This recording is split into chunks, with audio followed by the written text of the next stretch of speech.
जय हिंद प्यारे साथियों, happy Republic day all of you. मेरे दोस्तों, आप सबको पता है कि पूरा भारतवर्ष ये गणतंत्र दिवस बहुत ही धूमधाम से मना रहा है। आप लोग भी कहीं ना कहीं मना रहे होंगे।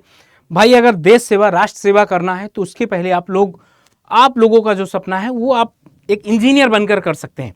जैसे बीटीएससी जेई में करीब 2800 जो वैकेंसी है, अभी इनका टेंडर ही नहीं फाइनल हुआ कि कौन एग्जाम कंडक्ट करवाएगा। और जैसे फाइनल होता है फिर इसके बाद देखते हैं कि कितनी जल्दी आप लोगों का एग्जाम होता है। काफ़ी ऐसे बच्चे हैं जो अभी परेशान हैं कि सर क्या पढ़ें और क्या ना पढ़ें। मैं बताऊं, अगर अभी भी आप लोग तैयारी करना स्टार्ट नहीं किए तो कर दीजिए। अभी भी बहुत ज़्यादा देर नहीं हुई है। अगर अभी से भी पढ़ाई करेंगे तो आप लोग जरूर एग्ज़ाम को क्वालिफाई कर सकते हैं। अगर यहाँ पर मैं आज आपको इंपॉर्टेंट टॉपिक बताऊंगा जो मैक्सिमम एग्जाम में आते हैं। देखो, इसका तो पीवाईक्यू है नहीं जिससे हम बता सकें कि यही इंपॉर्टेंट है, लेकिन कुछ ऐसी चीज़ें जो हर एग्जाम में आपके पूछे जाते हैं सर। जैसे कि इस रिपब्लिक डे आप लोगों को क्या मिल रहा है, ट्रिपल वैलिडिटी मिल रहा है और साथ में सिविल इंजीनियरिंग महापैक पर 2450 रुपये। और ये इससे भी कम हो जाएगा कब, जब आप एक कूपन कोड लगाएंगे और वो कूपन कोड है Y579। याद रखिएगा, Y579 लगाएंगे तो सबसे लोवेस्ट प्राइस पे आपको मिलने वाला है। आपको भी ये रिपब्लिक डे जैसे 1950 में आपको अधिकार मिला था, तो आपको जॉब मिलने के बाद आपका अधिकार जो है वो मिल जाएगा। लेकिन उसके लिए क्या करना पड़ेगा, पढ़ना पड़ेगा। तो इंपॉर्टेंट टॉपिक पे मैं यहाँ पर कुछ आपको बताने आया हूँ कि कुछ इंपॉर्टेंट टॉपिक्स जैसे सॉइल मैकेनिक्स में अगर आप एक चीज़ देखिएगा, क्लासिफिकेशन ऑफ सॉइल, यहीं से आपका एक क्वेश्चन बन जाता है सारे एग्जाम में, ठीक ना। कंपैक्शन कंसोलिडेशन से एक क्वेश्चन आ जाता है। जीरो एयरवाइड लाइन क्या है, इस तरीके से। परमेबिलिटी और सीपेज से भी क्वेश्चन आ जाता है। शियर स्ट्रेंथ से आपका क्वेश्चन आ जाता है। बिल्डिंग मटेरियल में ये सारे पोर्शन आपके इंपॉर्टेंट है। सीमेंट, लाइम, ब्रिक, टिम्बर और पेंट, ठीक है ना। ये सारे पॉइंट्स इंपॉर्टेंट है। आरसीसी में देखा जाए आपका design of beam, design of slab, design of column, ये तो पढ़ना। साथ में इसमें अगर मैं एक चीज बोलूं, आईएस कोड 456, आईएस कोड 456 आपको करना है। क्या आईएस कोड 456 आपको करना है यहाँ पर।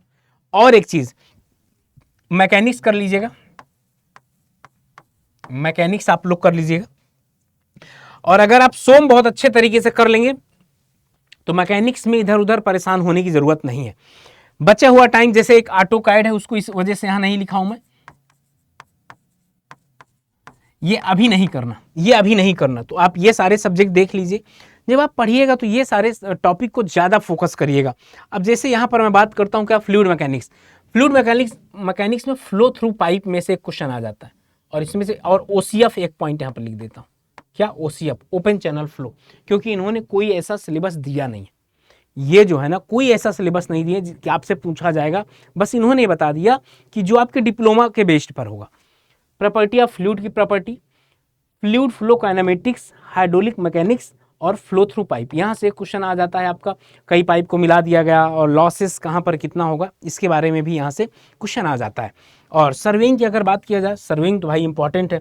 लीनियर मेजरमेंट कौन करता है, एंगुलर मेजरमेंट कौन करता है, लेवलिंग से क्वेश्चन आता है, कंटूरिंग से आपका हर एग्जाम में क्वेश्चन फिक्स होता है। और टेकियोमेट्री से फॉर्मूला डायरेक्टली पूछ लेता है के एस प्लस सी में सी की वैल्यू कब जीरो होगी, एस की वैल्यू कब, इस तरीके से वहाँ पर पूछ लिया जाता है। इस तरीके से आप लोग इसको कर लीजिएगा। हाइड्रोलॉजी एंड इरिगेशन सबसे हॉट टॉपिक इस समय पर, इस वजह से मैं बोल रहा हूं क्योंकि बहुत ऐसे बच्चे हैं ना जिनको लगता है कि इरिगेशन बहुत आसान है, भाई हो जाता है। एक बार आओ पेड क्लास में पढ़ के देखो, 1 घंटे पूरे क्लास के अंदर आपको ऐसा लगेगा कि 90% चीजें हमने पढ़ा ही नहीं है सर, 90% चीजें हमने नहीं पढ़ा, ये फील होता है। ओके, जो आपने पढ़ा बहुत कम पढ़ा। जैसे हाइड्रोलॉजिकल साइकिल से क्वेश्चन आ जाता है, और इरिगेशन मेथड, और water crop reservoir capacity, and यहां पर कुछ पॉइंट्स और लेसी एंड कैनेडी, लेसी और कैनेडी। इन्वायरमेंटल में वाटर ट्रीटमेंट और एयर पोल्यूशन सबसे इंपॉर्टेंट है। क्या एयर पोल्यूशन यहाँ पर सबसे इंपॉर्टेंट है। सॉलिड वेस्ट मैनेजमेंट, यहाँ से इस बार तो आरआरबी में खूब क्वेश्चन आए थे, क्या आरआरबी में भी खूब क्वेश्चन आए थे। और वाटर ट्रीटमेंट और वेस्ट वाटर ट्रीटमेंट, तो यहाँ पर आपको मेनली इन दोनों पे ज्यादा फोकस करना है, समझ रहे हैं ना, मेनली इन दोनों में ज्यादा फोकस करना है। और आगे अगर बात करता हूँ पेज थर्ड में हाईवे इंजीनियरिंग भी समय पे अच्छे खासे आ रहे। देखो, जो आपकी स्टेट में होते हैं ना, रेलवे आता है, हाईवे आता है, बीएमसी आता है, इरिगेशन आता है। एस्टिमेशन में सीपीएम पार्ट आपके सिलेबस में है, याद रखिएगा। सीपीएम पार्ट का फुल फॉर्म, दोनों में डिफरेंस क्या है ये जरूर जान लीजिएगा। और रेट एनालिसिस, एस्टिमेट टाइप, कितने एस्टिमेट टाइप है, जो भी सारा कुछ पढ़ाया हो ना ये एक बार देख जरूर लीजिएगा, जितना भी पढ़ाया गया। स्टील स्ट्रक्चर की अगर बात करता हूँ तो स्टील स्ट्रक्चर में IS कोड 800 जरूर एक बार पढ़ लीजिएगा। और अगर ये पढ़ लेंगे, क्योंकि स्लेंडरनेस रेशियो से क्वेश्चन आपका आएगा, स्लेंडरनेस रेशियो से क्या होगा, एक क्वेश्चन आपका आएगा। और हाईवे इंजीनियरिंग की अगर बात करता हूँ, हाईवे इंजीनियरिंग में हाईवे प्लानिंग, ज्योमेट्रिक डिजाइन सबसे ज़्यादा इंपॉर्टेंट है। और इसके बाद क्या है, ट्रैफिक इंजीनियरिंग। इसके बाद क्या है, ट्रैफिक इंजीनियरिंग। ये आपके एग्जाम में पूछे जाने के चांसेस सबसे ज़्यादा होता है। जैसे रेलवे, जैसे मैं लिख देता हूँ रेलवे, तो रेलवे में ब्रॉड गेज कितना होगा, उसकी गेज की विड्थ कितनी होती है, ठीक ना। और टर्नआउट के बारे में आपसे पूछ लेगा। और इसके बाद आपसे पूछेगा टाइप ऑफ जॉइंट, जैसे फिश प्लेट के बारे में पूछ लेगा, कितने नंबर ऑफ बोल्ट की जरूरत पड़ती है। इस तरीके से यहाँ पर क्वेश्चन आपके एग्जाम में आने के चांसेस हैं। तो अभी जितने भी टॉपिक बता दिया हूँ, जैसे टेंशन मेंबर का, टाई मेंबर का सिलेंडरनेस रेशियो बता दो, या स्टील स्ट्रक्चर, इस तरीके से फैक्टर ऑफ सेफ्टी बता दो, ये सारा कुछ बहुत अच्छे तरीके से पढ़ लीजिएगा।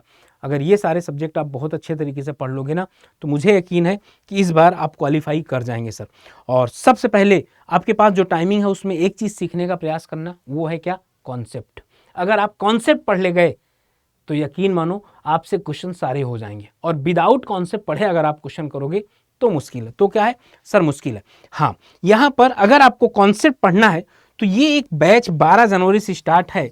ये जो निर्माण 1.0 बैच है ना, ये आपके लिए बहुत बेहतरीन बैच है। समय के पहले आपका पूरा सिलेबस हो जाएगा, क्योंकि रिकॉर्डिंग में हमने प्रोवाइड कर दिया, लाइव भी क्लासेज आपकी 3-4 क्लासेज चल रही हैं, सब कुछ द एंड हो जाएगा समय के पहले। ये वाला ये 22 दिसंबर से बैच है, इसमें भी आप लोग इनरोल कर सकते हैं। मैक्सिमम डिस्काउंट के लिए ये कूपन कोड है Y579 कूपन कोड यूज कर सकते हैं। और बता दूं, और महापैक में इनरोल करेंगे तो गणतंत्र दिवस पर आप लोगों को महापैक, ये सारे महापैक में सबसे लोवेस्ट प्राइस में मिल रहा, करीब 2200-2300 का मिल जाएगा। कूपन कोड Y579 याद रखिएगा। और डेली शाम के 6 बजे मेरी यूट्यूब के अंदर क्लास होती है। और टेलीग्राम से जुड़ना तो ये आपके लिए बहुत बेहतरीन टेलीग्राम सारी PDF के लिए रहेगा।